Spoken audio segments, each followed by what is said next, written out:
ხამემშვიდობისა პირდაპირ ეთერშია მედია კავშირი ობიექტივი. მე ვარ ჟურნალისტი ნინო რატიშვილი და თქვენ უსმენთ და უყურებთ გადაცემას ღამის სტუდია. სამწუხარო ინფორმაციით მინდა დავიწყოთ დღევანდელი გადაცემა. გარდაიცვალა პუბლიცისტი დავით ხეიძე, ჩვენი მეგობარი, ჩვენი კოლეგა, ხშირად იყო ხოლმე ჩვენთან როგორც სტუმარი, როგორც წამყვანი. სამწუხაროა და ვიზიარებთ და უსამძიმებლობთ ოჯახს. მართლა ძალიან რთული და ისეთი ხა ამ ბოლო დროს ისე გახშირდა სიკვდილები ძალიან სამწუხაროდ. რას ვიზავთ? თუმცა სიკვდილი არ არსებობს, არსებობს მხოლოდ გარდაცვალება და მარადიული სიცოცხლე. თანხვალ 40 დღე გადის უკვე პატრიარქის გარდაცვალებიდან და ალბათ ბევრი სურპრიზი გველოდება სამწუხაროდ წინ ნახოთ რა იქნება. მე ხა წარმოგიდგენ ჩვენ სტუმრებს, ბატონი რამა საყვარელიძე, პოლიტოლოგი და ფსიქოლოგი. ფსიქოლოგი და პოლიტოლოგი. ფსიქოლოგი და მოკლედ პოლიტიკური ფსიქოლოგიის ერთ-ერთი დავით ბატონი დემურ გიორხელიძე, ეკონომისტი, პოლიტიკოსი და ბატონი გოჩა ჯოჯოა, რომელსაც ცოტა ხნის წინაც ესაუბრეთ, ხო? კი, ბატონო, ქონდა ამის ბედნიერება. ახალ შესაძლებელი გოჩა ჯოჯოა მარტო პოლიტიკოსი გამოდის და მე აღმოსავლეთ ზონე ვარ, ბატონო. დაგწყდა გული, ხო? ეხლა ძალიან აქტუალურია. მე დაგავიწყდა, რომ ჩვენ თანამებრძოლები ვართ, ერთად ვიყავით პარლამენტში. კი, ბატონო. ფრაქციაში ერთად ვიყავით, ასე რომ მაგრამ მე ასეთი ის მინდა შემოგთავაზოთ, ესე იგი ჩვენი გადაცემის სრულობა პირველ ნაწილში ვეცადოთ რომ საქართველოზე ვისაუბროთ და მეორე ნაწილში უკვე მსოფლიოს ძალიან ბევრ პრობლემაზე, რაც ბუნებრივია ჩვენს გვეხება და ეხება ყველას თემ მსოფლიოს. და ერთი ასეთი უფრო რიტორიკული კითხვა მინდა დაგისვათ, ხომ აი გთხოვთ რომ პასუხი გამცეთ ან კი ან არა. ისე რიტორიკულ კითხვაზე პასუხს თვითონ კითხვის დამსმელი და არა რატო? ან კი ან არა, რა იცით ახლა მე როგორი პასუხი მაქვს, ან კი მაქვს ან არა, რა, ასევე თქვენ. ბატონო დემონ, ბატონ რამას ბოლოსთვის მოვიტოვე, ბატონო დემონ. საქართველოში კეთილდღეობა არის? ან კი ან არა? სიტყვა უნდა დაყო, კეთილი. არა, მაქვს უფლება რომ არ უპასუხო. არა, რატო? მაგის უფლება არ აქვს. ყველაფერზე საუბრობთ. კეთილდღეობა გვაქვს საქართველოში? რომ დაეთანხმო თაღლითი უნდა იყოს. რომ უარყო რიტორიკული უარყოფა, იმიტომ რომ თვითონ დასმული საკითხი არის, აბსურდი დღევანდელ. აი, რატო აგიხსნით მე რატო ვსვამ ამ კითხვას?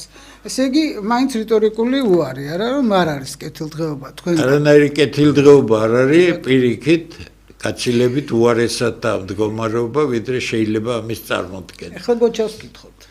აი, ვაგრძელებთ ემრს და მე მგონი აქ ამ საკითხში, მე მგონი ყველა ვთანხმდებით, იმიტომ რომ აქ არ ვსხედავთ ეს ადამიანი. არა, ანკი ან არა, ამაზე მე. ბიჭო, რა თუნდა ლაპარაკი, კეთილდღეობა, ჩვენ თვითონ არა ვართ კეთილდღეობაში.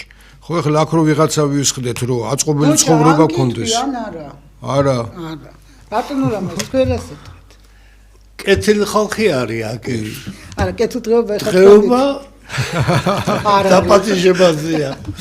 არა, მართლა ეს არ არის სახუმარო, რატო იცით რომ ერთი კვირის წინ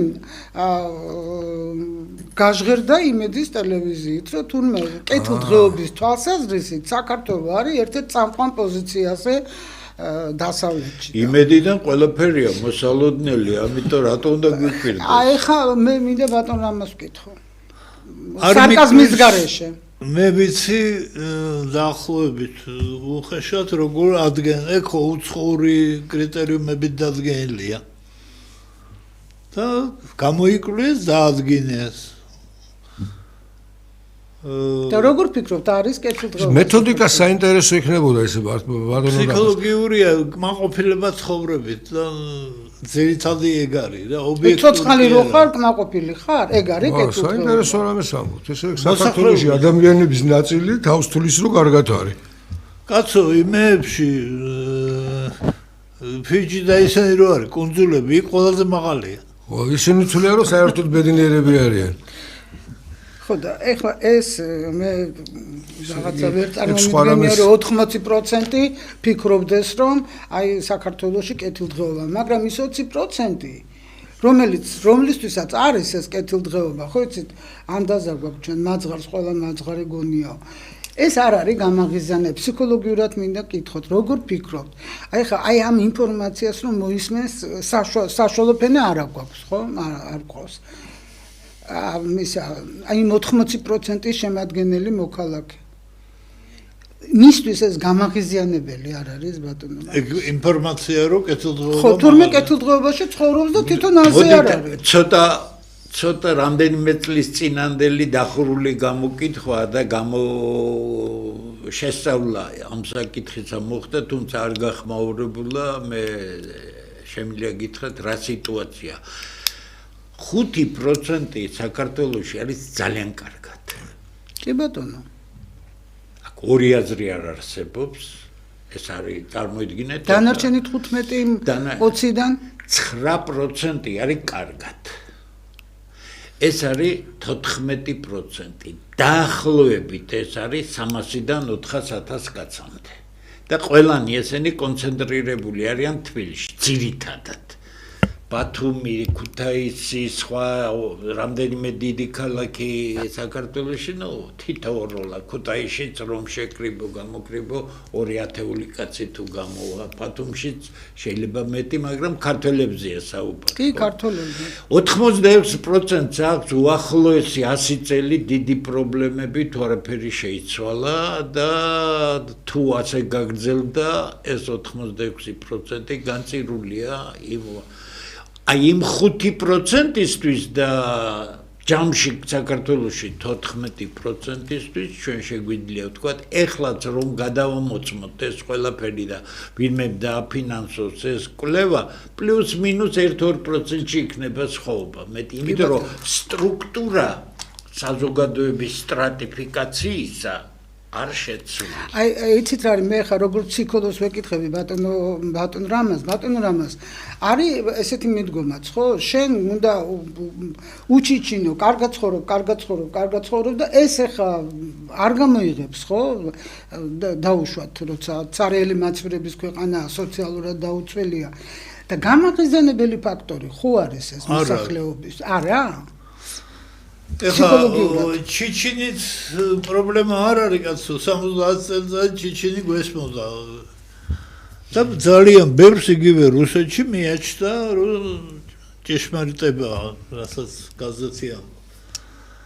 მაგრამ ჩვენ არ ვაკვირდებით იმას, რომ აი საკითხის მაგდაყენების დროს რა ალტერნატივებში ცხოვრობს ადამიანი. იგივე გინდა 80 და გინდა ალტერნატივა არის ხელისუფლება და ოპოზიცია. მე გავაგრძელო? კი. თუმცა კარგად ცხოვრებასთან და კეთილდღეობასთან დაკავშირებით, იმიტომ რომ ეს ალტერნატივა არსებობს, ხომ? ხელისუფლება და ოპოზიცია, უბრალო ადამიანი, რომელსაც მართლა უჭირს, რომელთვისაც პრობლემატური არა, უჭირს სხვა საკითხია. ჩვენ ხო საგანსაც კი არ ვაფასებთ ასე, რასაც შეხედავ ისე, პერსპექტივებზე ფიქრობ. ხელისუფლებაში რო ყოფილიყო ის ხალხი, ვინც დღეს ოპოზიციაშია. უკეთესად იქნებოდა თუ უარესად.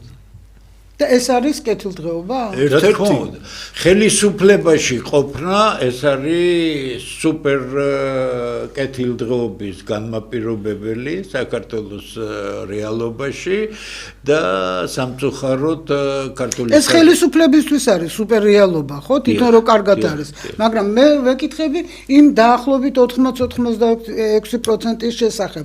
ისინი როგორ აღიქვამენ, როგორ ფიქრობთ, არღიზიანდებიან ბატონო რამას? ნაწილი. როდესაც ესე იგი აკრანიდან ეუბნებია რომ შენ ისე კარგად ცხოვრობ, კაცო, რომ აი კეთილდღეობა, კარგად ცხოვრება სხვა არის, კეთილდღეობა კიდე სხვა არის. საღი ნაწილი რა თქმა უნდა და ეს უმრავლესობა, მაგრამ ის რაც განეკუთვნება სეთურიზმურობას, რა თქმა უნდა ისინი ამას სხვანაირად აღიქვამენ.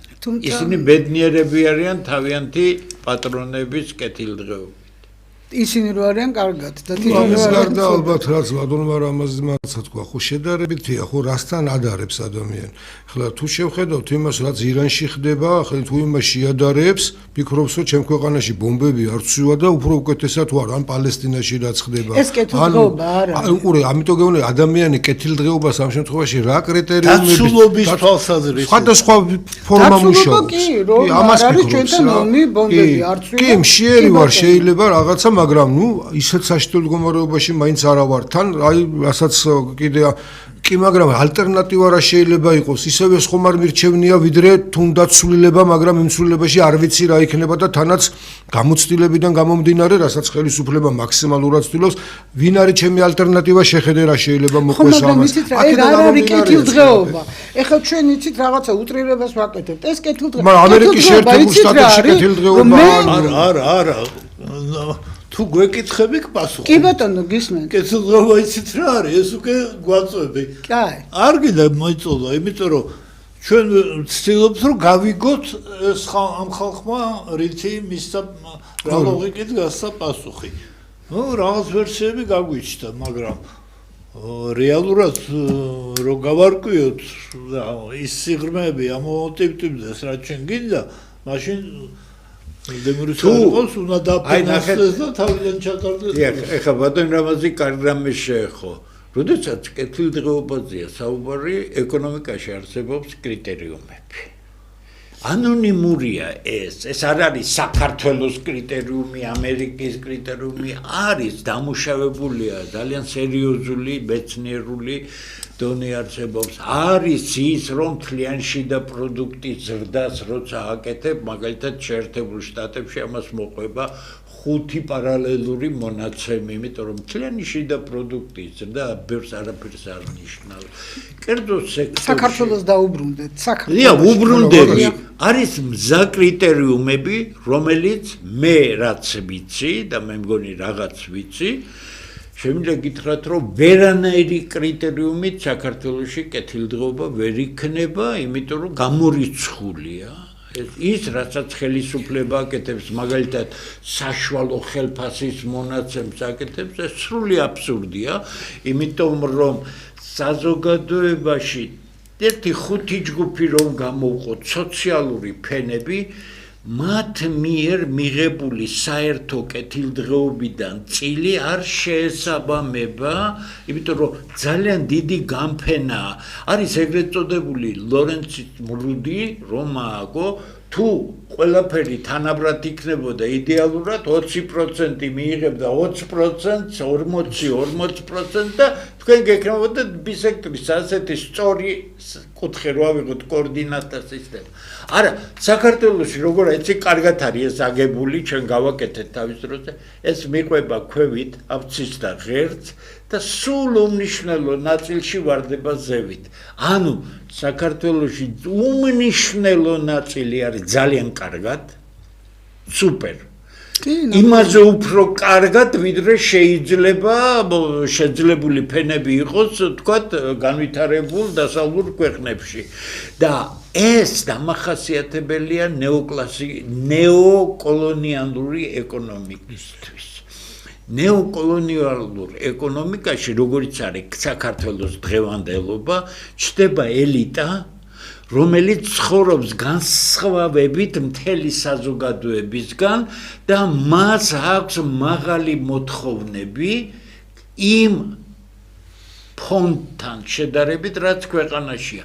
აქედან გამომდინარე, ნეოკოლონიალური ელიტა წარმოქმნილი საქართველოში ცდილობს მსოფლიო შიდა ფასები იყოს მსოფლიო ფასების დონეზე და უფრო მეტით, რომ მიცი შემოსავლები გარანტირებულად მაღალი იყოს, რომ დაიკმაყოფილოს ის ნორმები, რომელიც არ შეესაბამება ქვეყნის რეალურ ეკონომიკას. აი, ნეოკოლონიალური ეკონომიკა, ნეოკოლონიალური ელიტები, ეს არის საქართველოს უბედურება, ჩვენ უბრალოდ არ უყურებთ მეცნიერულად ყველაფერს ემოციების დონეზე არ ფასდება სოციალური სფერო, ეს არის მკაცრი მაჩვენებლები, მკაცრი ყველაფერი ხელისუფლების მიერ მანიპულირება ციფრებით არის შეცდომა, იმიტომ რომ საშუალო ხელფასს საქართველოში აზრი არ აქვს.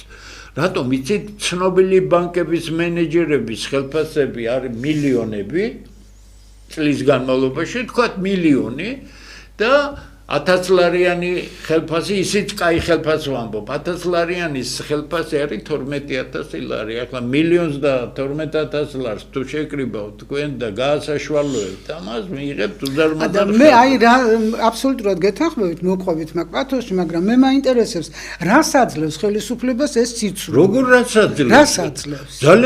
ძალიან მაგარ რამეს აძლევს. ის ამუშავებს და twins ურეცხავს იმ ადამიანებს, რომლებიც მისდამი სიმპათიურად არიან განწყობილნი, აქვთ ამათი იმედი და ამიტომ ის იმისთვის რომ შეინარჩუნოს თავისი მდგომარეობა და ის ალტერნატივა ბრწყინვალედ აგებული პოლიტიკური სისტემა, განადგურებულ პოლიტიკურ სისტემაში არსებობს ხელთუქმნელი ხელისუფლება და არსებობს შავი ოპოზიცია. ეს ხელთუქმნელი თუ არ იქნა, მაშინ მოვა ეს და შეგჭამს, ხო სწორია? ამ მახინჯ პოლიტიკურ სისტემაში ეს არის манипуляция საკუთარი მხარდამჭერების, რომ იტყვიან დასამაგრებლად მხარდაჭერის დონეზე და პოლიტიკური მიზნების მისაღწევად. სხვა არაფერი არ აინტერესებს. ისევ ბატონ რამას უბრუნდები, თუ ეთანხმებით ბატონ რამ. რა თქმა უნდა, არა. გისმენთ. ეს რაღაც ერთგვარი დებატებისავით იყოს რა. მართალია ჩვენთან კობახიძე არ მოდის და იოგო ხვიჩია, მაგრამ ზატო სამაგიეროდ აი ხანია უკვე, რასაც ვაკვირდები, მე მგონი 2012-დან. ექსპერტები თითქმის ყველა ტიპის იძახდნენ, რომ ახალი ძალები. გაჩნდა ახალი ძალები? ისე კარგად გაიკრიფა შუა, რომ სამწუხაროდ. არა, გაიკრიფა რა, ვინ გაკრიფა? ვინ დაიჭირა რომ? მართალია. ეს არის გაკრეფილი ძალების სისუსტის ნიშანი. ამიტომ მაგას ვერ დააბრალებ ბიძინა ივანიშვილს, მან გააკეთა ის, რაც ყველაზე უფრო მას აწყობდა. მაგრამ როცა ნიახურივით გადაკრიფეს და გადაგაგდეს, შენი ბრალია, თუ პარტია ხარ და თუ პოლიტიკური ამბიცია გაქვს, რას გვია ივანიშვილი იქნება თუ ვინმე სხვა იქნება? ნათქვამს. ჩვენ რამოდენიმე რევოლუცია გვახსოვს. თვითონ ივანიშვილს თეფშები დაუჭირეს და ბანკი ჩაუკეტეს. მაგრამ მაინც მოვიდა. სააკაშვილს ვარდები არ დაუყრიათ. მაგრამ მაინც მოვიდა. ანუ პოლიტიკოს თავისი მუხტი უნდა ჰქონდეს. რა თქმა უნდა, ამაში გეთანხმებით თავიდან ბოლომდე. ამიტომ რაც ქვეყანაში ხდება, ეს საზოგადოების სისუსტის ნიშანია, პოლიტიკური ძალების სისუსტის ნიშანია, არაფორმალური მმართველია, კაცი წავიდა ამაზე კონსტიტუციის მიღმა დააყენა თავისი თავი და 21 საუკუნეში ქართული საზოგადოება არ რეაგირებს ამაზე. კატასტროფულ რამეზე არ რეაგირებს. და აი მაინტერესებს რეაგირებს რა უნდა ქნას. ძალიან მარტივი რამე უნდა ქნას. ძალა, პოლიტიკა კი იცით რაც არის, რამას შემგან არ გესწავლება. პოლიტიკაში ან ხარ ძალა, ან ხარ არავინ. ხო სწორია? ეს თუ ძალა, არაფორმალური მმართველობა, კონტრძალა, რომელიც იქნება მაბლოკირებელი ამ პოზიციას კონტრძალა. არა, თვითონ აკეთებს, შესანიშნავად გააკეთა, ეგრე ოპოზიცია 400 დღეა, რომ ესე იგი პროტესტს აცხადებს, აი რა პროტესტს. საინტერესო რამეს გეტყვით, დავით ჭაბუკაშვილი მივიდა იქ მოედანზე. ახალგაზრდებს დაელაგა, რაც მოდითო 18 ნომერში ოფისი გვაქვს და გამოდით იქო და ვისაუბროთ, ჩვენც მოვალთო, მართლაც მივალთ, კაცო, რას აპროტესტებენ იქნებ მითხრათ და მე ნამდვილად ხვალვე მივალ. დავდგები იქ, მაგრამ ხონდა ვიცოდე, რას ვერ გითხრეთ, რას აპროტესტებენ. ან ინსტრუქცია არ ქონდა? მე მეკითხები კაცო, აგერ გეუბნებით, ეხა დავითი წესიერი კაცია და კიდე გეუბნებით სპეციალურად გავუშვით, იმიტომ რომ რა ვიღაცა რაღაცას აპროტესტებს ქვეყანაში და ჩვენ რომელიც 500 დღეა. ხო, 500 დღეა. და ჩვენ ამ დროს რაღაცა ახალგაზრდებმა არ იციან რას აპროტესტები. ვერ გითხრეთ რა. კი, მაგრამ ვინც ქმნის ამ პროტესტს, იმათ ძალიან კარგად იცის რა. ის მცირე რიცხვოვანი, რომელიც არაფორმალური მმართველისგან ძალიან მწუხეთ არიან დაფინანსებული, თავშესანიშნავად გძნობენ. აი, ბატონო რამაზ, თუ ეთანხმებით, სხვათა შორის ინტენსიურად მოარული ხმები ჭორს. მოარული არ არის. არა, სხვა რაღაცას ვამბობ, რატო იცი რომ ძალიან ჟღერდება ამ ბოლო დროს რომ ჩვენი ნაციონალურ მოძრაობას და აი ნეოტროცკისტებს ვეძახი მე, ლიბერალებს აფინანსებს ქართული ოცნება. შეიძლება კაცო, თუ ის ფინანსდება და რატომ არ იღებს, დააფინანსებს, ვერ გავიგე მე. და ეს ნორმალურია, ნორმალურია, შენ არ ვის ნორმალურობაზე ამბობ? ოცნებისგან ამბობ? ოცნებისგან, ხელისუფლებისგან. მოიცა, ვერ გავიგე. ხელისუფლებისგან. თორე ნინო. ოპოზიციამ უნდა იმაზე ხა ნეოტროცკისტებს და ხელი მაქვს ჩაქნილი. ნინო. რაღაცა მოთხოვნა ვიღაცას მოდი, უნდა დაუყენო ეხლა, ხელისუფლების გარდა. მე ხელისუფლებაზე გეკითხებით ბატონო რამას. და არ დგას ეს ნინო, აქ დააცადეთ. ისეთი ხალხი ძით, რომელიც ინფორმაციას ტელევიზიებიდან არ იღებს. ჩვენ გვაქვს უბედურება, თუმცა რამას არანაკლები ინფორმაციის დონე, ჩვენ გვაქვს უბედურება ის ჭაობი გვენახა, რასაც ქვია პოლიტიკის კულუარები. პოლიტიკაში შენ თუ ფინანსების ამღები ხარ და გამყიდველი ხარ საკუთარი პრინციპებით, შენ გიყიდია. გაზია ლაპარაკი ეს ეს პოლიტიკა. ცალსახად მე სხვა რაღაცას ვამბობ. ხელისუფლებისგან აი ასეთი ქმედება. კი, ის იღებს, იყიდება დაუშვათ, მაგრამ ხო იცით, ნათქვამია, ნუ აცთუნებო. ესეც ცოდვაა. როცა შენ ფულს უხდი, იმიტომ რომ აი შენი არაფორმალური მმართველობა არ დგას შეინარჩუნო. საკითხი პოლიტიკაში. პოლიტიკაში დგას ძალაუფლების საკითხი. ხო, შენარჩუნება. თუ შენ ძალაუფლებას განარჩუნებენ ის, რომ შენ შეგიძლია ფული გადაიხადო ამისთვის, სოფლიოში არ არსებობს სახელმწიფო, სადაც ერთი პოლიტიკური ძალა მეორე ძალას არ გადაუხდის ფულს და არ გახდის დიდი ბოდიში ძალიან უხეშად ვიტყვი ჩმორს. იმიტომ რომ მე თქვენ დადგმულ სპექტაკლს გათამაშებ, თქვენ ხართ ჩემი ოპოზიცია, ჩამოგდებას მიპირებ, რევოლუციებს მიპირებ, მე შენ გიხდი ამისთვის, შენ ხარ აბსოლუტურად უხიფად.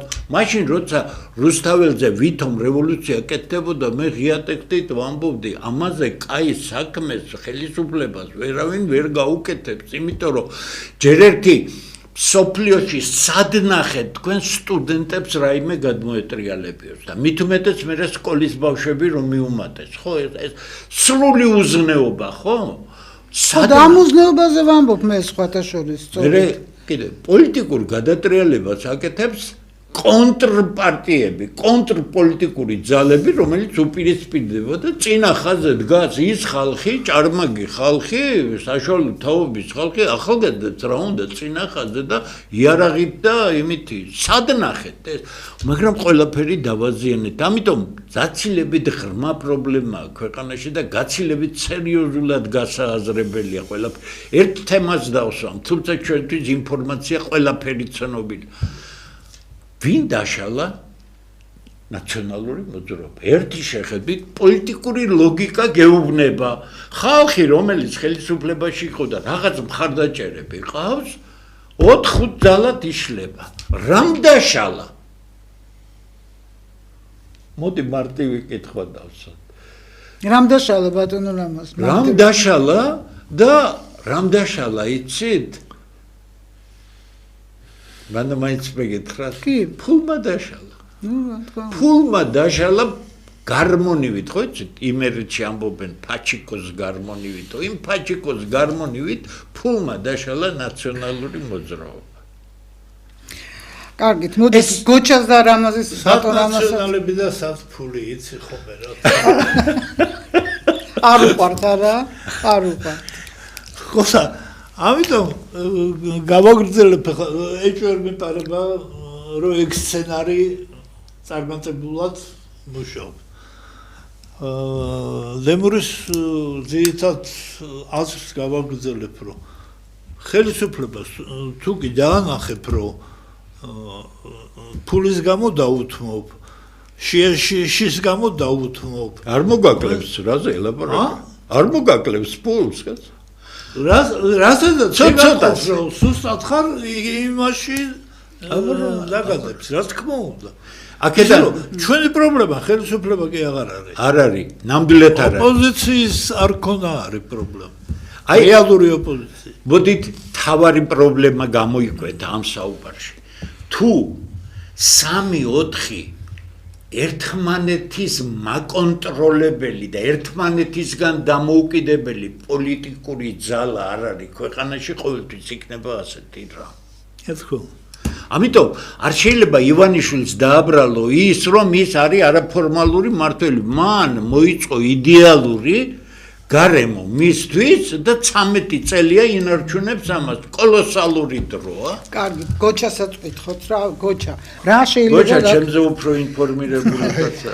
რა შეიძლება, აი როგორ შეიძლება ამ სიტუაციიდან გამოსვლა და მართლაც ხო არ არის დრო ეხლა მაგალითად რომ ოპოზიციამ მე ნეოტროცკისტებს არ გულისხმობ, რომ ნამდვილმა ოპოზიციამ რაღაცნაირად თავი გამოიჩინოს, აი ყველაფერი ამისთვის გესმით რაშია საქმე, რომ ოპოზიცია გამოჩნდეს. ლენინი რო იძახდა, ძალაუფლება გდია.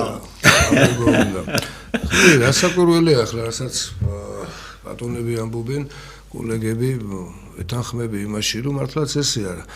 სხვათა შორის გაბრაზდნენ ძალიან, როცა ევროკავშირში თქვეს, რომ თუ სუფრაზე არ ახარ, მაშინ თუ სუფრასთან არ ახარ, მაშინ სუფრაზე ხარ და გჭამენ. რასაკვირველია, ძალა უნდა გქონდეს და ამ ძალით უნდა გააკეთო ის, რომ რასაც შენს ვკითხვას, ნებისმიერ შემთხვევაში პოლიტიკურმა ძალამ უნდა შეძლოს, უნდა შექმნას ის გარემო, რომ შეცვალოს ის რეალობა, რომელიც არის. სხვა შემთხვევაში შეჭამენ. აი იცით რა შეასახმე? მართლაც არის ამისთვის მშვენიერი სხვა მდგომარეობაში ვართ. მივას ბაქამდე ისევე როგორც კი რასაკვირველია მივად, ისევე როგორც წარმოუდგენელია, ხო, თქვათ დღევანდელ ჩამოყალიბებულ ცივილიზებულ უკვე მაშინ რა ქვია, საზოგადოებაში ფული მომცენ და მე ხმა ვიღაცას მივცე და ვინც ამას შემომთავაზებს ელემენტარულად ვერ იგებს, რას ნიშნავს, რომ მე ორჯერ უნდა შევიდე ან სამჯერ საარჩევნო უბანზე, ეს რომ შეურაცხყოფად მიიღებს ნებისმიერ ჩამოყალიბებულ მოქალაქე თუ არის თუ მოქალაქე ჩვენთან ეს მომენტი არის.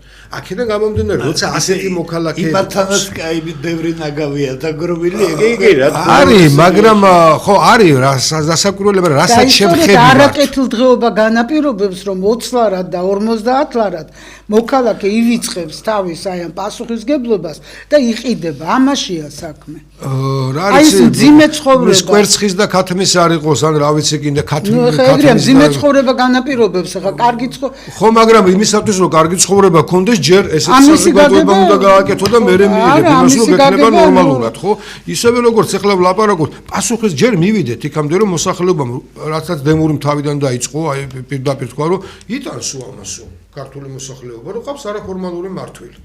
რომ შეიძლება კი ბატონო, აზერბაიჯანის პრეზიდენტი გამომდინარე იქიდან, რომ ჩვენი მეზობელია, მეგობარია, მათი მენტალობიდან გამომდინარე ხვდება პირველ პირს, რომელიც მას მიაჩნია, რომ პირველი პირია. ის კი არა იურიდიულად შეურაცხყოფას აყენებს უნებურად თუ შეგნებულად სახელმწიფოს, ქართულ სახელმწიფოს. ალიევა მიაყენა მზარმაზარი შეურაცხყოფა. თქვენ წარმოიდგინეთ, როგორ ფიქრობ, ტრამპი, ან პუტინი, ხო, ევროპის იმაზე როგორ ფიქრობთ, რა უნდა გაარკვიოს და ვის უნდა შეხვდეს? კობახიძეს ნახეთ იმაში აშხაბადში გაუარა გვერდზე, იმიტომ რომ ხლა ის არ არის პირველი პირი მისთვის. ტრამპმა ვისთან უნდა მოახერხოს დალაპარაკება.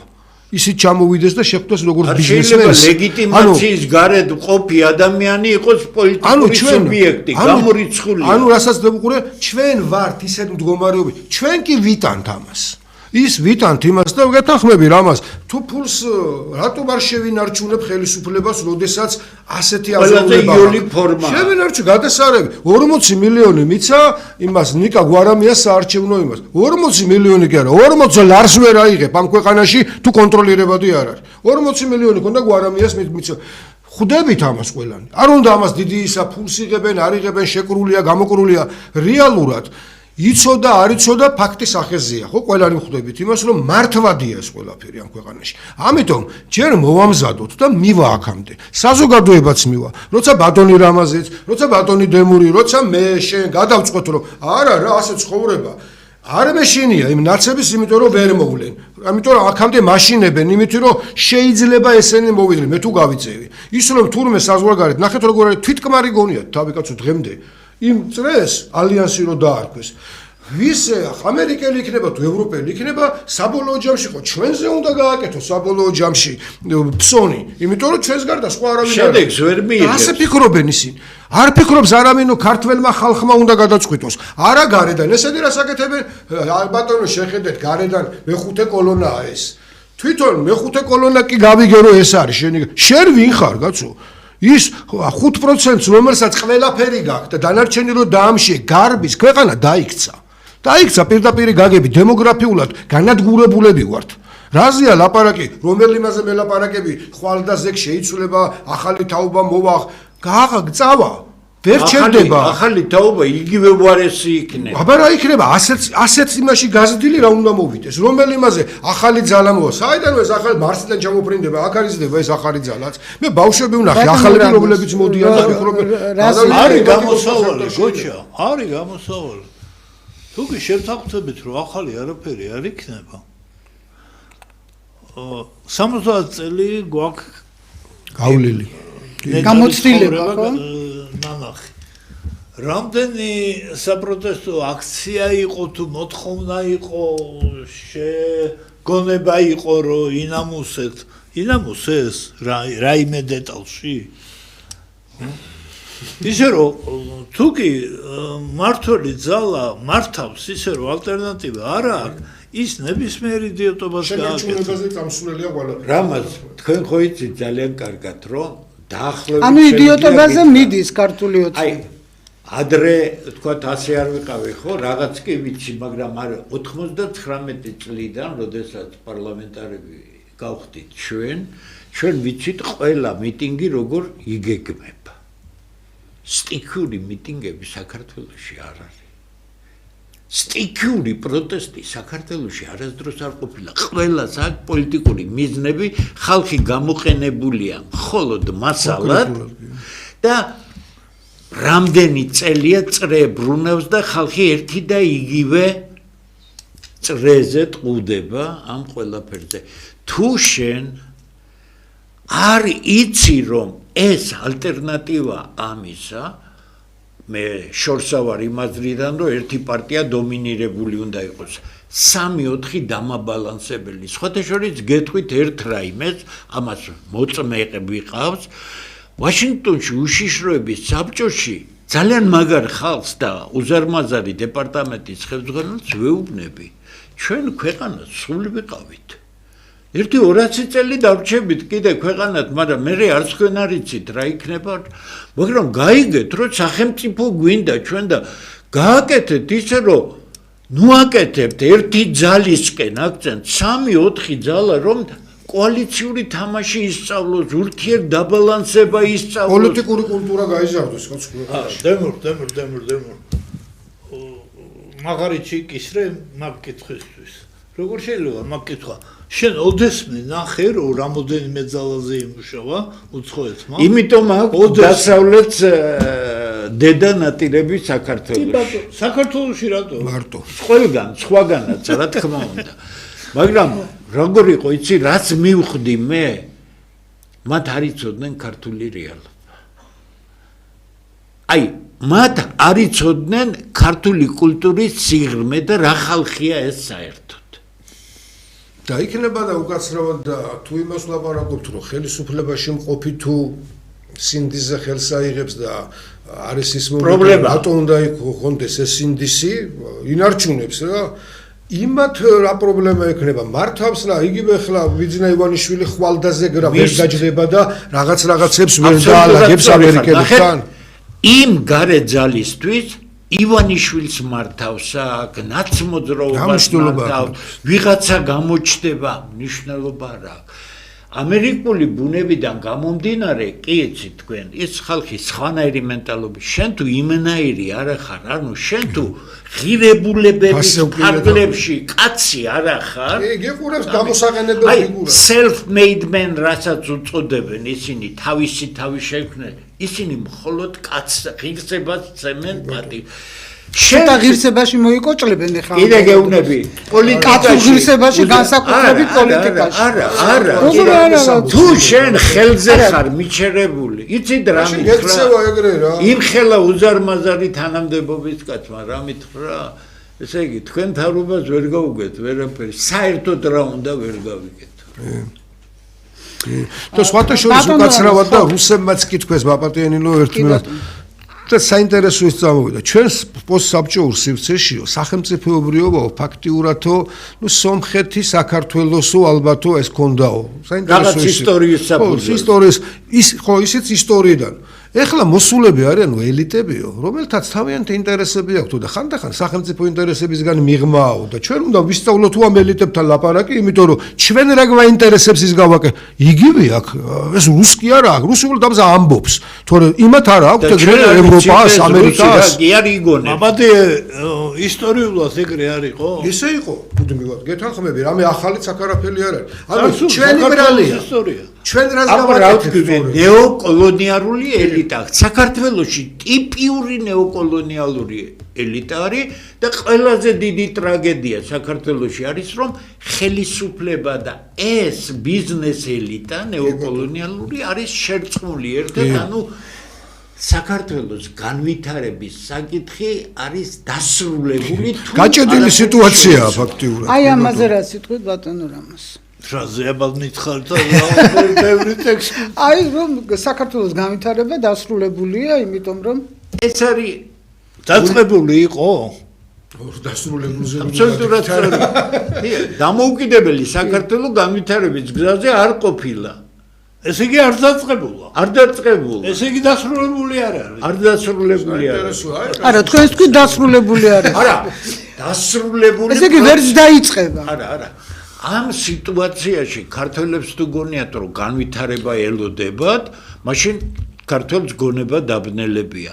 ამიტომ ამბობთ, საქართველოს გადარჩენილია დღეისათვის ძალიან სერიოზული, დამოუკიდებელი, ნაღდი ქართული ძალა, ეხლა მიდის პროცესი ამის აკრების, არავიკრიბებით, ძალად არ ჩამოყალიბდება, ჩათვალეთ რომ აქ ნახეთ დღისით მზისით არაფორმალური მმართველი ისტორიულ უბანს ყიდის აზერბაიჯანის პრეზიდენტზე. და კონსტიტუციური პირველი პირი უკან დაყვება. შეკაიდეთ მამიშვილო, რატო დაყვები უკან? შენ კაბინეტში დაჯექი და იაროს. ან გვერდით დაუდექი და სამივემ ერთად იარეთ. ეგ იმ შემთხვევაში დავით გარეჯით გავიხსენოთ, ეგ იმ შემთხვევაში გამოდის, რასაც შენამ, როდესაც შენ დამოუკიდებელი პოლიტიკოსი მიხვედი. როცა შენ დამოუკიდებელი პოლიტიკოსი მოკიდეს ხელი და დაქსვეს. მაშინ ვინ შენ დაქსვა იქ? პასუხისგებლობა ქართველებსთან როგორ აქვს? მეო არავინ არ ვეყავიო. დეპუტატი მეუნება ერთი არავინ არ ვიყავ დეპუტატია და მეუნება არავინ არ ვიყავიო მომკიდაო ხელი მკაცმა კი ხარო შენო მართალიო მაგრამ ხმას ვერ მივცემო რა იმში რატომ მაშინ ხო ღალატო მოღალატე გამოვალო ხალხი ხო იტყვისო ამის მოღალატ დღემდე არ არის ეგ როგორ იმან მოიყვანა და ნახე როგორ უღალატა ბიჭო იმან უღალატა კი არა შენის თქვი ამან სწორი თქვა თუ არა თქვა თორე შეიძლება წინააღმდეგობაში მოვიდეს გოჩა 7 თვით დარჩა და შორს წასულა რაში მჭირდება ჩვენ როცა სერიოზული პოლიტიკური პროცესი მივიდო და ხალხი რას გვეუბნება აუ ჩვენ ამასთან ვალდებულებები და ამას ვერ გავქნათ და აბა რა ვქნათ და ეს ფსიქოლოგიაა გესმის და აქედან გამომდინარე კობახიძე მაგას აკეთებს გინებას დაუწყებენ ბიძინა მოიყვანა და ნახე რა ქნა წინააღმდეგ წავიდა მისი ისტორიულად ბიჭო სულ მასე იყავი ხო იცი ისტორიულად რას გულისხმობ როცა მეფეზეა ლაპარაკი პატარა ქვეყნის ბედია ეგ მით უმეტეს ამხელა იმპერიების გარემო. კი ბატონო, მაგრამ ვახერხებდით თუ არა იგივე ისტორიის მანძილზე, როდესაც სახელმწიფოში რამდენჯერ იმდენჯერ რამდენადაც ყველაზე რთულ სიტუაციაში გადავრჩით და სახელმწიფოებრიობა დღემდე მოვიყვანეთ. თუ არ არის? რატომ არგუმენტი არ არის? იმიტომ რომ ჩვენ მოვახერხეთ და მოვიყვანეთ თუ ბედიღბალმა მოგვიყვანა. შემთხვევითობა ხომ არ არის ის ბედიღბალიც ხომ იმ მომენტისთვის აღმოჩნდა ის ადამიანი რომელმაც ეს შეძლო და თან მარტო ის ადამიანი არა. გოჩა მე ვენაცვალე საქართველოს და მის წარსულს აწყობს და მომავალსაც კი ბატონო მაგრამ არ მინდა თავის მოტყუება რა ამ თემაზე და ხშირად ამოტივტივებულა აბა რამ მოგიყვანა მე რამაც ვეთანხმები რომ ჩვენ ორჯერ შემთხვევით გადავრჩით მხოლოდ იმის გამო რომ გარე ინტერესებში მოვხდით და არა გადაგვარჩინეს არამედ თავისი საქმისთვის გააკეთეთ ის რაც გამო აი ხო უკაცრავად და საფრანგეთის საერთო ან ბელგია სახელმწიფო როა შექმნილი გარემოებმა მოიტანეს და შეიქმნა თორე არ ხდა შექმნილი საფრანგეთის სახელმწიფო გადაარჩინეს რუსებმა არა მაგრამ საერთოდ შექმნა ხო აი სახელმწიფო დრო შეიქმნენ გერმანული იტალიური გალები თითქმის რა ვიცი რა დარჩა სახელის გარდა არაფერი და შეიქმნა სახელმწიფო ბელგია სამად გაყოფილი კონფედერაცია ხო ანუ მე რატო ვამბობ ამას მომენტების გამოყენება შევძელით სწორად ხო რაღაცა მომენტებში შევძელით ასევე ხდებოდა ევროპაში ბატონო გიორგი წყინვალი არის მაგის წყინვალის მაგალითი რა ჭადრაკს დამაშობდა მთელ იმაზე მთელს კი ბატონო მონღოლურ იმაში მოახერხა ამ სივრცეში აქვს თუ არა შანსი ეხლას და სწორად თამაშობს ივანიშვილი იმაში რა გიორგი წყინვალი რამდენჯერ ყავდა მესმის რამს გეთახა 5 წელი გიორგი წყინვალი რო ყოლოდა ალბათ შეიძლება ითქვას რომ ევროპაში სოფლიოს დავიბრუნდით კი ბატონო მაგრამ მე რას ვჩივი რომ ნუ გვექნება საკუთარი ქვეყნის მიმართ ის პრეტენზია რაც ცილდება მის მასშტაბებში კი ბატონო გეთანხმებით იმასაც მაგრამ დღევანდელ პირობებში რამაც დღევანდელ პირობებში დამოუკიდებელი სახელმწიფო სიმცირე იმის გამო რომ საქართველოს სამხრეთ კავკასიასთან ერთად მოექცა მსოფლიო პოლიტიკის ეპიცენტრში ახლო აღმოსავლეთ შუა აზიასთან ერთად აქ პიროვნულად პროფესიული პოლიტიკური ჯგუფი ხელისუფლებაში თუ იქნა 10ჯერ სხვა შედეგი იქნება ვიდრე ეხლა მარიონეტების შესაძლებლობებზე ლაპარაკობს სხვა შემთხვევაში ამ დემური რომ და სწორ ეს ამბობს განაკიდე პრინციპს როცა ამბობს ყურში რო გესმის რომ მინდა დამოუკიდებელი შენ ყავს ნაწილი არ მინდა პროცენტულობა თქვა რაღაცა ნაწილი რომელიც ამბობს რომ ხვალ რო ამერიკის შეერთებული შტატების ერთ შტატად შევიდე გეტყვის რომ თანახმა რეფერენდუმი ჩაატარო გეტყვის არის მეორე ნაწილი რუსეთის გუბერნიას დაარქმევი ზად იქნება იქ შევიდე მაგრამ არის ნაწილი რომელიც ფიქრობს რასაც გამოვიყენოთ ევროპაში შევა ამერიკაში შტატად რუსეთში გუბერნია დამოუკიდებელი პოლიტიკა ასეთი კატეგორია ქართულ ცნობიერებაში. მე მგონი არის. აი აქ ვინც ვართ არ ვფიქრობ. ეხლა მოდი კარგი რამეს გავუსვა ხაზი რამესმა და გავაგზავნე. ბატონო დემურ 2 წუთი დაგჭირ ბატონი რამაზი მიდის. რა არის რამაზ ნახეთ ქვეყნის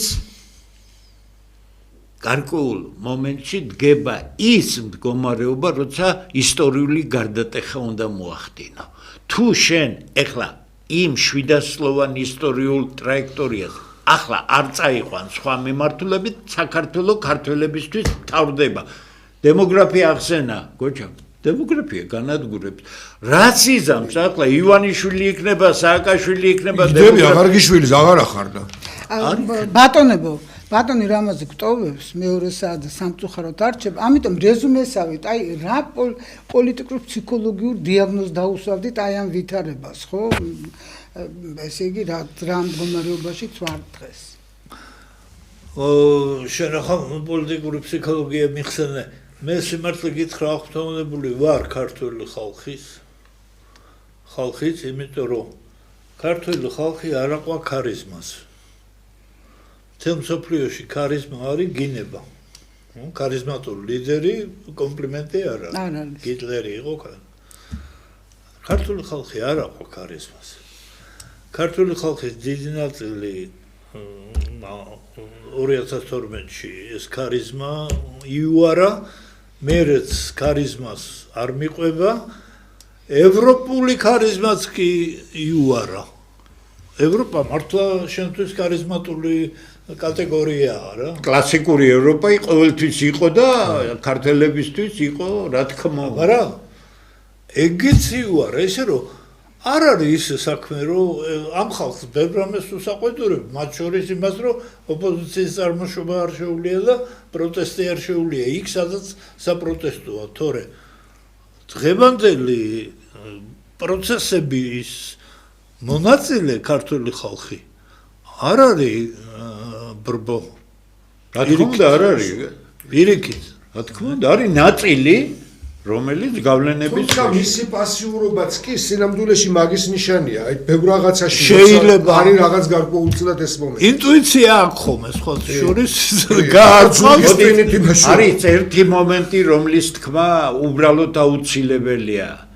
ქართველი ხალხის დიდი ნაწილი საღად არის გადარჩენილი, ის ინტუიცია მას კარნახობს, აკვირდება ყველაფერს, usmens ყველაფერს. აზროვნება შენარჩუნებულია. ელოდება იმ კონტურის გამოსახვას და იგი თავისი ქვეყნის გვერდით იქნება ყოველთვის, ამიტომ მე ყველას ურჩევ, რომ ქართველი ხალხი ვინ წაქცეული გონიათ და გადავლილი გონიათ მასზე, რასაც უნდა გააკეთებენ, ისეთი დღეში ჩავარდებიან, რომ თაობებს დაიწყებლიან. ამიტომ თავარია გაჩნდეს ის მუხტი, რომლის ირგვლივაც ქართველი ხალხის საღი ნაწილი და ეს უმრავლესობა კონცენტრაციას გააკეთებს და თავის ქვეყანას გამოიყვანს. არა, თან თუ მუხტი მიიღო ხოლმე, აუ, იქ მე ვერც გააჩერებს. აი ეს ამ გზაზე ვართ ეხა ჩვენ და ეს მალე იქნება. და ეს იქნება გამოსავალი საქართველოს. რა თქმა უნდა, რა თქმა უნდა. ხალხი არის ავტორი რა, ჩვენ ხალხს თუ არ უნდა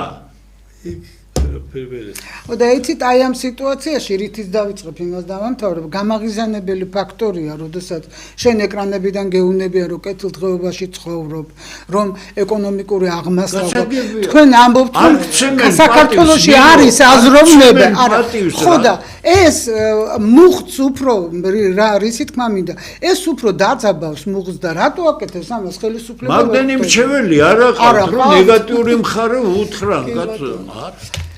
დიდი მადლობა ბატონ რამოს, გულით ყველა მიდიხარში საათი მე ვერ გავმოვიდა. კი ბატონო. დავისვენოთ ცოტა ხანი და რეკლამის შემდეგ დაბრუნდებით. თქვენ ცოტა ხანში დაბრუნდებით.